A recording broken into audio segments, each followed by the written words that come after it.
आज हम इस वीडियो में करेंगे क्लास 6 हिंदी मंजरी बुक का पार्ट 5 मेरी माँ। इस पाठ के लेखक हैं अमर शहीद राम प्रसाद बिस्मिल जी, जो कि एक महान देशभक्त थे और उन्होंने इस पाठ में अपनी माँ के प्रति श्रद्धा भक्ति को व्यक्त किया है। तो चलिए पाठ शुरू करते हैं। लेखक की माँ का विवाह 11 वर्ष की उम्र में हो गया था। 11 वर्ष की उम्र में माताजी विवाह कर शाहजहांपुर आई थीं। शाहजहांपुर आने के थोड़े ही दिनों बाद दादी जी ने अपनी छोटी बहन को बुला लिया। उन्हीं ने गृह कार्य में माताजी को शिक्षा दी। तो दादी जी की जो छोटी बहन थी, उन्होंने ही माताजी को सारे घर के कामकाज सिखाए। थोड़े ही दिनों में माताजी ने सब गृह कार्य को अच्छे से समझ लिया और भोजन आदि का ठीक ठाक प्रबंध करने लगी। यानी कुछ ही दिनों में उन्होंने घर के सारे काम अच्छे से सीख लिए। मेरे जन्म के 5 या 7 वर्ष बाद आपने हिंदी पढ़ना आरंभ किया। पढ़ने का शौक आपको खुद ही पैदा हुआ था। यानी लेखक की जो माँ हैं, उन्हें पढ़ने लिखने का खुद से ही शौक पैदा हुआ। मोहल्ले की संग सहेलियों में जो भी कोई घर आ जाती थी, उनमें से जो भी कोई शिक्षित होती थी यानी पढ़ी लिखी होती थी, माताजी उनसे ही अक्षर ज्ञान प्राप्त करती थीं। कि पढ़ना लिखना धीरे धीरे उन्होंने अपने आसपास की महिलाओं से ही सीखा। इसी प्रकार से घर का सब कामकाज कर चुकने के बाद जो भी कुछ समय मिल जाता, उसमें वो पढ़ना लिखना सीखती। परिश्रम के फल से थोड़े ही दिनों में वे देवनागरी की जो पुस्तकें होती हैं, उसका अवलोकन करने लगीं। अवलोकन करना यानी किसी चीज़ को देखना, निरीक्षण करना। और उन्होंने इतनी मेहनत की कि बहुत कम समय में वो पुस्तकों का अवलोकन करने लगीं। मेरी बहनों की छोटी आयु में माताजी ने ही उनको शिक्षा दिया। यानी लेखक की जो छोटी छोटी बहनें थीं, उनको भी उनकी माताजी ने ही पढ़ना लिखना सिखाया। जब से मैंने आर्य समाज में प्रवेश किया, तब से माताजी से खूब वार्तालाप होती। वार्तालाप यानी बातचीत। यदि मुझे ऐसी माता ना मिलती, तो मैं अति साधारण मनुष्य की भांति संसार चक्र में फंसकर जीवन निर्वाह करता। यानी इनकी माताजी ने इनको देशभक्ति में पूरा सहयोग दिया और वो कहते हैं कि अगर मुझे ऐसी माता ना मिलती, तो मैं भी एक साधारण मनुष्य की तरह ही जीवन जीता। शिक्षा के अतिरिक्त क्रांतिकारी जीवन में भी आपने मेरी बहुत सहायता की, जो मेजनी को उनकी माता ने की थी। मेजनी भी एक देशभक्त और क्रांतिकारी थे और उनकी माता ने भी उन्हें इसी तरह से सहायता करी थी। इसलिए यहाँ पर इनका उदाहरण दिया गया है। और मेजनी का जन्म इटली में हुआ था 1805 में। यथा समय मैं उन सारी बातों का उल्लेख करूँगा। यानी समय आने पर लेखक जो हैं, इन सारी बातों को बताएंगे। माताजी का सबसे बड़ा आदेश मेरे लिए यही था कि किसी की प्राण हानि ना हो, किसी की मृत्यु ना हो, आप उनकी मृत्यु का कारण ना बने। उनका कहना था कि अपने शत्रु को भी कभी प्राणदंड ना दें। यानी कोई भी दुश्मन हो तो उसकी आप जान ना लें।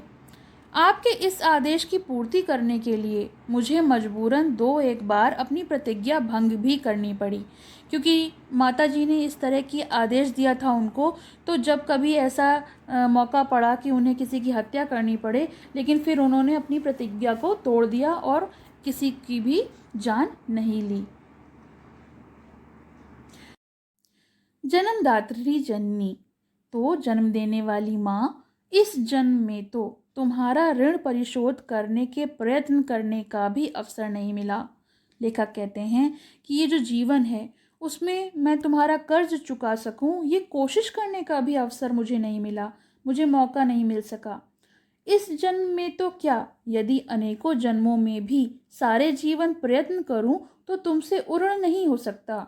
उनका कहना था कि अगर मैं कई जन्म ले लूं और पूरे जीवन ये कोशिश करता रहूं कि मैं तुम्हारे ऋण से मुक्त हो जाऊं, तुम्हारे कर्जे से मुक्त हो जाऊं, तो मैं वो भी नहीं कर सकता। जिस प्रेम और दृढ़ता के साथ तुमने इस जीवन को, यानी जो तुच्छ जीवन है, तुच्छ का अर्थ यहाँ पर है महत्वहीन जीवन, जिसका कोई अर्थ ना हो, उसको सुधार किया है, वो अवर्णनीय है। यानी उसका वर्णन नहीं किया जा सकता। मुझे जीवन के प्रत्येक घटने का स्मरण है। हर घटना वो याद करते हैं और कहते हैं कि तुमने किस प्रकार से अपनी देवी वाणी का उपदेश देकर मेरे जीवन का सुधार किया था। तुम्हारी दया से ही मैं देश सेवा में संलग्न हो सका, यानी मैं देश सेवा से जुड़ सका। धार्मिक जीवन में भी तुम्हारे ही प्रोत्साहन ने सहायता दी। लेखक कहते हैं कि धार्मिक जीवन में भी तुम ही ने मुझे प्रोत्साहित किया, एप्रिशिएट किया। जो कुछ शिक्षा मैंने ग्रहण की उसका भी श्रेय तुम ही को जाता है। श्रेय यानी यश, क्रेडिट। जिस मनोहर रूप से मुझे तुम उपदेश करती थीं उसका स्मरण कर तुम्हारी स्वर्गीय मूर्ति का ध्यान आ जाता है और मस्तक नत हो जाता है। लेखक कहते हैं कि जिस प्रकार से तुम मुझे उपदेश देती थीं, बताती थीं कि क्या सही है क्या गलत है, और जैसे ही मैं इस बारे में सोचता हूँ तो मुझे तुम्हारी स्वर्गीय मूर्ति का ध्यान आता है और मेरा मस्तक खुद ब खुद तुम्हारे आगे नतमस्तक हो जाता है, यानी सम्मान में झुक जाता है। तुम्हें यदि मुझे ताड़ना भी देनी हुई, ताड़ना होती है कि कोई चीज़ सुधार के उद्देश्य से की जाती है, तो वो भी तुमने प्रेम भरे शब्दों में ही कहा कि जो अच्छा लगे वो करो, किंतु ऐसा करना ठीक नहीं है, इसका परिणाम अच्छा नहीं होगा। जीवनदात्री, आत्मिक, धार्मिक तथा सामाजिक उन्नति में तुम ही मेरी सदैव सहायक रहीं। जन्म जन्मांतर परमात्मा ऐसी ही माता दे, यही इच्छा है। तो यहाँ पर लेखक कहते हैं कि जन्मदात्री यानी जन्म देने वाली माँ, आत्मा से, धर्म से और समाज में जो भी उन्नति मैंने हासिल की है सदैव तुम ही मेरी सहायता करती रहीं, और मैं ये भगवान से इच्छा रखता हूँ कि जन्मों जन्मों तक मुझे ऐसी ही माता दे जैसे कि तुम हो, और यही मेरी इच्छा है। महान से महान संकट में भी तुमने मुझे अधीर न होने दिया। लेखक कहते हैं कि कितनी भी बड़ी मुसीबत आई लेकिन तुमने मुझे अधीर नहीं होने दिया, कभी बेचैन नहीं होने दिया। अधीर का मतलब इम्पेशेंट। सदैव अपनी प्रेम भरी वाणी से नाते हुए मुझे सांत्वना देती रहीं, अपने मीठे वचनों से मुझको तसल्ली देती रहीं। तुम्हारी दया की छाया में मैंने अपने जीवन भर में कोई भी कष्ट का अनुभव नहीं किया। इस संसार में मेरी किसी भी भोग विलास तथा ऐश्वर्य की इच्छा नहीं है, यानी किसी भी प्रकार के एंजॉयमेंट, सांसारिक सुख की इच्छा नहीं है। मौज मस्ती नहीं करना चाहते वो। केवल एक तृष्णा है उनके अंदर, केवल एक प्यास है उनके अंदर कि वह एक बार श्रद्धापूर्वक अपनी माँ के चरणों में सेवा करके अपने जीवन को सफल बना लें। वो चाहते हैं कि अपनी माँ की सेवा करें, किंतु यह इच्छा पूर्ण होती नहीं दिखाई देती। उनको नहीं लगता कि ये इच्छा पूरी हो पाएगी। वो कहते हैं कि तुम्हें मेरी मृत्यु की दुखद संवाद, तुमको मेरी मृत्यु की दुखद खबर दी जाएगी, और माँ मुझे विश्वास है कि तुम यह समझकर धैर्य धारण करोगी, तुम्हें ये बात सुनकर धैर्य होगा कि तुम्हारा पुत्र जो है वो माताओं की माता, भारत माता की सेवा में अपने जीवन को बलिवेदी की भेंट कर गया, यानी उसने अपने जीवन का बलिदान दे दिया। किसकी सेवा में? भारत माता की सेवा में। और उसने तुम्हारे कुल को कलंकित नहीं किया। अपनी प्रतिज्ञा में वो दृढ़ रहा। उसने जो प्रतिज्ञा ली थी देश सेवा के प्रति, उसमें उसने अपने कदम पीछे नहीं हटाए। जब स्वाधीन भारत यानी जो आज़ाद भारत है उसका इतिहास लिखा जाएगा तो उसके किसी पृष्ठ पर उज्ज्वल अक्षरों में तुम्हारा भी नाम लिखा जाएगा। गुरु गोविंद सिंह जी की धर्म पत्नी ने जब अपने पुत्रों की मृत्यु का संवाद सुना, यानी गुरु गोविंद सिंह जी की जो पत्नी थी, जब उन्होंने अपने बेटों की मृत्यु की खबर सुनी तो वो बहुत हर्षित हुई, बहुत खुश हुई, और उन्होंने गुरु के नाम पर धर्म रक्षार्थ अपने पुत्रों के बलिदान के लिए मिठाई बांटी। जन्मदात्री, वर दो कि अंतिम समय भी मेरा हृदय किसी प्रकार विचलित न हो और तुम्हारे चरण कमलों को प्रणाम कर मैं परमात्मा का स्मरण करता हुआ शरीर त्याग करूं। लेखक आखिरी दो पंक्तियों में कहते हैं कि जन्मदात्री यानी जन्म देने वाली माँ, वर दो, मुझे आशीर्वाद दो कि आखिरी समय में भी मेरा मन किसी भी प्रकार से अस्थिर न हो, और तुम्हारे चरण कमलों को प्रणाम करते ही, मैं तुम्हारा आशीर्वाद लेते ही परमात्मा का याद करूं और अपने शरीर का त्याग कर सकूं।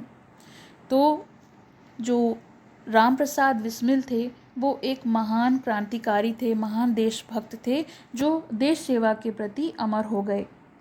देखिए यहाँ उनके बारे में लिखा हुआ है। भारत के अमर क्रांतिकारियों में श्री राम प्रसाद बिस्मिल का नाम विशेष रूप से उल्लेखनीय है। इनका जन्म 11 जून सन 1897 ईस्वी को शाहजहांपुर जिले के खिरनी बाग मोहल्ले में हुआ था। ब्रिटिश सरकार का विरोध यानी अंग्रेजी सरकार का विरोध करने पर 19 दिसंबर सन 1927 ईस्वी को इन्हें गोरखपुर जिला जेल में फांसी दे दी गई थी।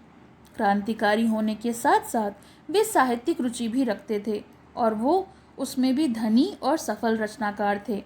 इन्होंने आत्मकथा, जीवनी, उपन्यास, समीक्षा, लेख, अनुवाद, कविता आदि अनेक विधाओं में अपनी लेखनी चलाई और इनकी प्रमुख रचनाएं थीं निज जीवन की छटा, मन की लहर, बोल्शेविकों की करतूत, कैथोराइन आदि।